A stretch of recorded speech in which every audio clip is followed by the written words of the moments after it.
Hello student, मैं रामराज जी के आज आपके लिए ट्वेल्थ केमिस्ट्री का एक टॉपिक्स लेकर आया हूँ। और आज का जो टॉपिक्स है अम्लराज एक्वा रेजियो। आज देखेंगे अम्लराज के बारे में, जानेंगे, समझेंगे, सीखेंगे। एग्जाम की दृष्टि से बहुत इम्पोर्टेंट है ये आपकी ट्वेल्थ केमिस्ट्री में ऑर्गेनिक पोर्शन का टॉपिक्स है। ये किसका है? इनऑर्गेनिक पोर्शन का बेटा, इनऑर्गेनिक केमिस्ट्री का है ये। ठीक है, तो चलो देखते हैं अम्लराज क्या होता है, इसके यूसेस क्या क्या है। तो चलो देखते हैं कि क्या अम्लराज होता है करके। तो ध्यान देना, सांद्र यानी कि होता है कंसंट्रेट, सांद्र HNO3 और सांद्र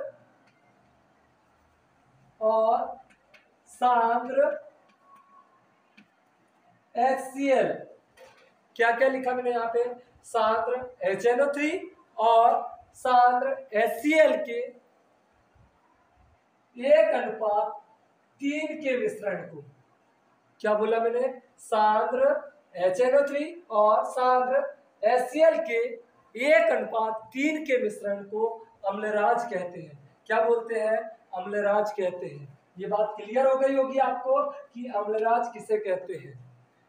सांद्र HNO3 और सांद्र HCl के 1:3, ठीक है ना?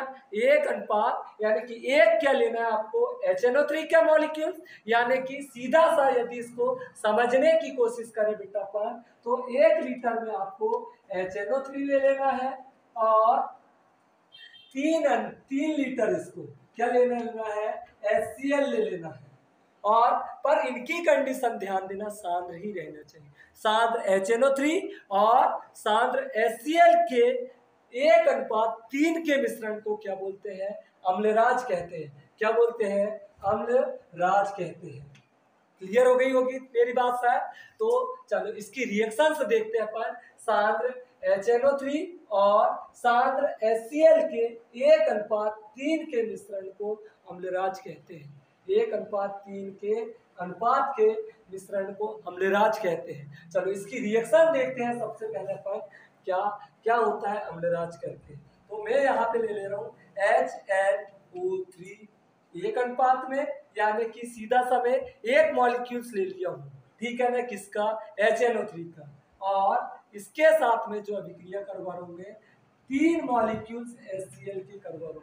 ये बात भी क्लियर हो गई होगी आपको। ठीक है ना? सांद्र HNO3 का 1:, लिए है अपन ने, और सांद्र HCl का यानी कि नाइट्रिक अम्ल का 1:, और हाइड्रोक्लोरिक अम्ल का 3:, लिए हैं। ठीक है ना? तो चलो इसको तोड़ लेते हैं अपन। यहाँ पे लिख देता हूँ इनके अनुपात 1:3 में ले लिया अपन ने।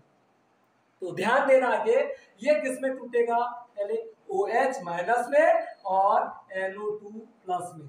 ध्यान देना आगे कि H देखो हाइड्रोजन एक ही है यहाँ पर, तो यहाँ पे देखो एक हाइड्रोजन है, नाइट्रोजन एक है, तो ये एक हो गई है।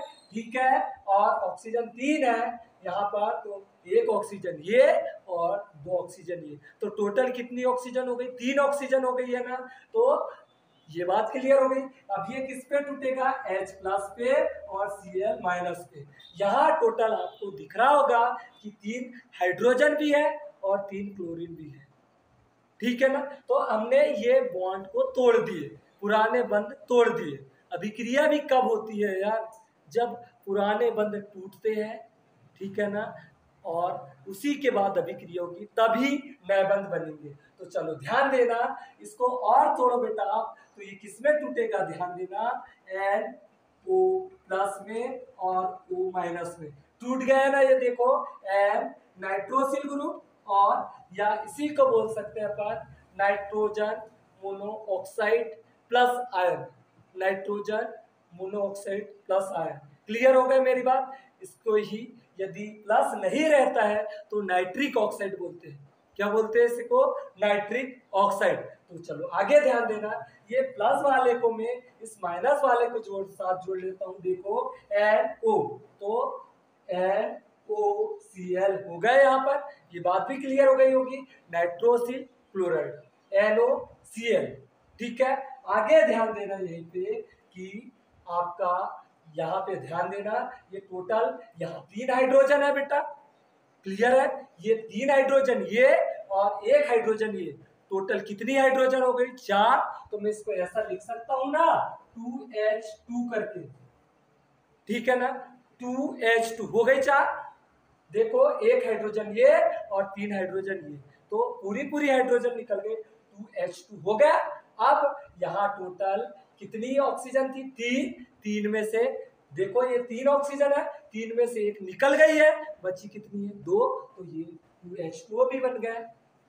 इसके अलावा क्या बचा यहाँ पे आपका प्लस, देखो Cl यहाँ पे कितनी थी 3 है, तो 3 में से 1 निकल गई है, बची कितनी 1 ही, 2 Cl। देखो 3 क्लोरीन है, तो 3 में से 1 निकली है, बची 2 क्लोरीन। ठीक है, तो 2Cl करके ये बात भी क्लियर हो गई होगी। ठीक है ना, यहाँ तक बात क्लियर हो गई आपको। ठीक है, ये इतना बात क्लियर हो गई, ये रिएक्शन हो गई है, ये मैंने तोड़ के बताया हूँ आपको कि कैसे टूटा है। ये माइनस में क्यों टूटा है, क्योंकि ये अधिक ऋण विद्युता है, इसकी अधिक नाभिक इसमें है और ये धन विद्युत अधिक है। ठीक है, ये भी समझ गए आप, ये धन विद्युती तत्व है और ये ऋण विद्युती तत्व है, तो ये बात क्लियर हो गई होगी। मैं यहाँ पर ध्यान देना कितने का मल्टीपल कर रहा हूँ, 3 का मल्टीपल कर रहा हूँ यहाँ पे, कितने का 3 का। क्लियर हो गई मेरी बात, कितने का मल्टीपल कर रहा हूँ मैं यहाँ पे 3 का, ये देखो 3 का मल्टीपल भी हो गया। तो ध्यान देना 3 में क्या हो जाएंगे HNO3 आपके, क्या हो जाएंगे HNO3। देखो मैं 3 का गुना हाइड्रोजन के साथ करूंगा तो 3 क्या हो गया आपके हाइड्रोजन हो गया। क्लियर हो गई होगी मेरी बात इतनी। नाइट्रोजन भी कितने हो जाएंगे यहाँ पे 3 नाइट्रोजन भी हो जाएंगे, पर ऑक्सीजन के फुट पे कितना है बेटा 3 लगा हुआ है, तो 3 3 9, यानी कि 9 क्या हो गई ऑक्सीजन। ये बात क्लियर हो गई आपको। ऐसे ही ध्यान देना, मैं 3 का गुना इस 3 के साथ करूंगा तो फिर भी ये HCl की बात कर रहे हैं, 9H ये हो जाएंगे आपके। अब ऐसे ही मैं 3 के सामने ये Cl के सामने भी कितना लगा 3, तो 3 Cl भी होगी, तो 3 3 9 क्या हो जाएगी Cl भी हो जाएगी। तो ये पक्ष के आपके टोटल 3 हाइड्रोजन है और 9 ये हाइड्रोजन है, तो टोटल 12 हाइड्रोजन हो रहे हैं। तो इस पक्ष में भी आपके, ठीक है ना, सॉरी ये 3 हाइड्रोजन ये और 3 हाइड्रोजन ये, ठीक है ना, तो टोटल कितने हाइड्रोजन होना चाहिए यहाँ पे आपके, ध्यान देना बेटा कितने, सॉरी ये आपके 3 हाइड्रोजन तो ये हो गए आपके, ठीक है ना। तो इस पक्ष में भी कितने हाइड्रोजन होना चाहिए आपके 12 हाइड्रोजन होना चाहिए। देखो 3 का गुना अपन ने ये हाइड्रोजन के साथ करे तो 3 हाइड्रोजन आ गया, और 3 का गुना इस हाइड्रोजन के साथ करें तो 9 हाइड्रोजन ही आ गए। टोटल 12 हाइड्रोजन इस पक्ष में हो रहा है, तो इस पक्ष में भी कितने 12 हाइड्रोजन होना चाहिए। देखो 2 दूना 4 हाइड्रोजन यहाँ है, और 4 का गुना मैं 3 के साथ करूंगा तो 12 हाइड्रोजन हो जाएंगे बेटा इस पक्ष में भी। ठीक है, हाइड्रोजन की बात तो क्लियर हो गई। अब नाइट्रोजन, मैं इस 3 का गुना इस नाइट्रोजन के साथ किया तो क्या 3 नाइट्रोजन हो गया, तो देखो अब इधर भी 3 नाइट्रोजन होना चाहिए। देखो 3 का गुना इस नाइट्रोजन के साथ करें तो 3 नाइट्रोजन हो गए, ठीक है ना।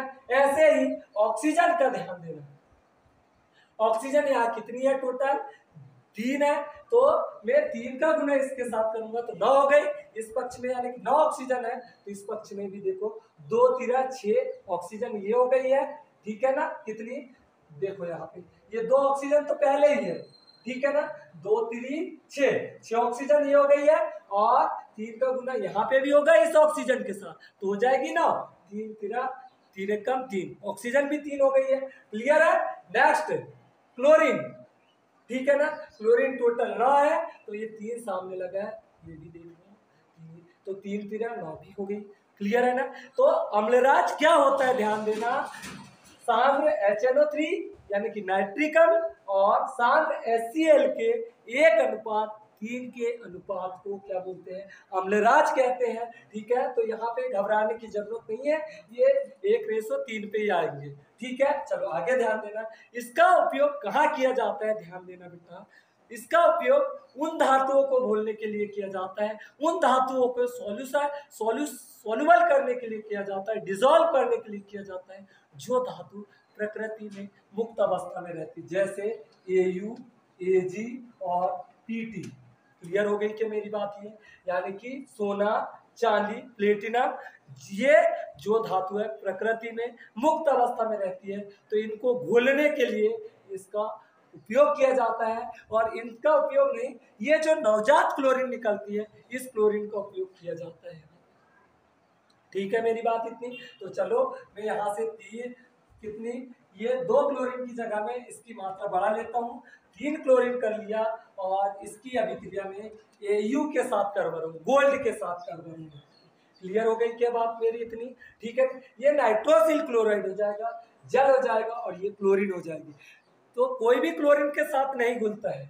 ध्यान देना, जब HNO3 और HCl के साथ जो अभिक्रिया होगी, वहां से जो क्लोरीन निकलेगी उसके ही साथ अभिक्रिया होगी 416 की। तो क्या हो जाएगा बेटा, ये आपका ध्यान देना, AuCl3 गोल्ड ट्राइक्लोराइड। ठीक है ना? ये बात समझ में आ गई होगी कि ये जो नवजात क्लोरीन निकली है, यहाँ 2 परमाणु है क्लोरीन के, पर मैंने यहाँ 3 परमाणु ले लिया, बड़ा घटा सकते हो आप। 3 क्लोरीन ये और Au ये, तो क्या AuCl3 हो गया। ये बात क्लियर हो गई होगी। ऐसे ही आप ध्यान देना, यहाँ पे Pt भी होती है बेटा, तो Pt के साथ ही अपन अभिक्रिया करवा सकते हैं। Pt या फिर 4Cl ले लो प्लस Pt। ठीक है ना? ध्यान देना आगे कि ये क्या हो जाएगा, PtCl4 प्लेटिनम टेट्राक्लोराइड। ये उत्कृष्ट धातु है। उत्कृष्ट धातु क्या होती है? जो प्रकृति में मुक्त अवस्था में पाई जाती है, स्वतंत्र अवस्था में पाई जाती है, जिनमें संचारण की क्रिया नहीं होती है। संचारण मतलब जंग लगने की क्रिया नहीं होती है। ऐसी धातुओं को क्या बोलते हैं? उत्कृष्ट धातु कहते हैं। क्या बोलते हैं? उत्कृष्ट धातु कहते हैं। क्लियर हो गई होगी मेरी बात? ये धातु कौन सी? उत्कृष्ट धातु कहलाते हैं। तो ये प्लेटिनम क्लोराइड, ये ओनली उत्कृष्ट धातु के लिए बस बोलता है। जो धातुएं संयुक्त अवस्था में पाई जाएगी, अम्लराज या एक्वा रेजियो, उनको नहीं घोलेंगे।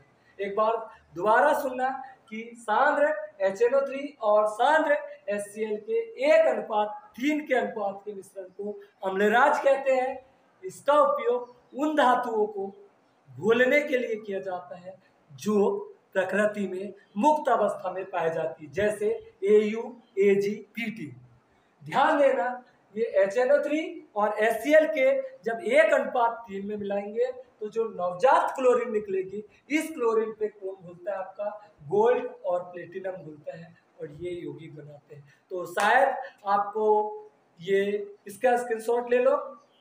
तो शायद आपको ये वीडियो पसंद आया होगा, तो लाइक करना, शेयर करना। हाँ, और जो आपको टॉपिक्स टफ पढ़ते हैं, कमेंट बॉक्स में कमेंट करके बताना कि सर ये टॉपिक्स का वीडियो मैं बनाऊंगा। तो आप मेरे चैनल को सब्सक्राइब भी करना। और हाँ, मेरे चैनल का नाम है वीके केमिस्ट्री क्लासेस। आप इसे शेयर करना, सब्सक्राइब करना, लाइक करना, कमेंट करना। Thank you. जय हिंद।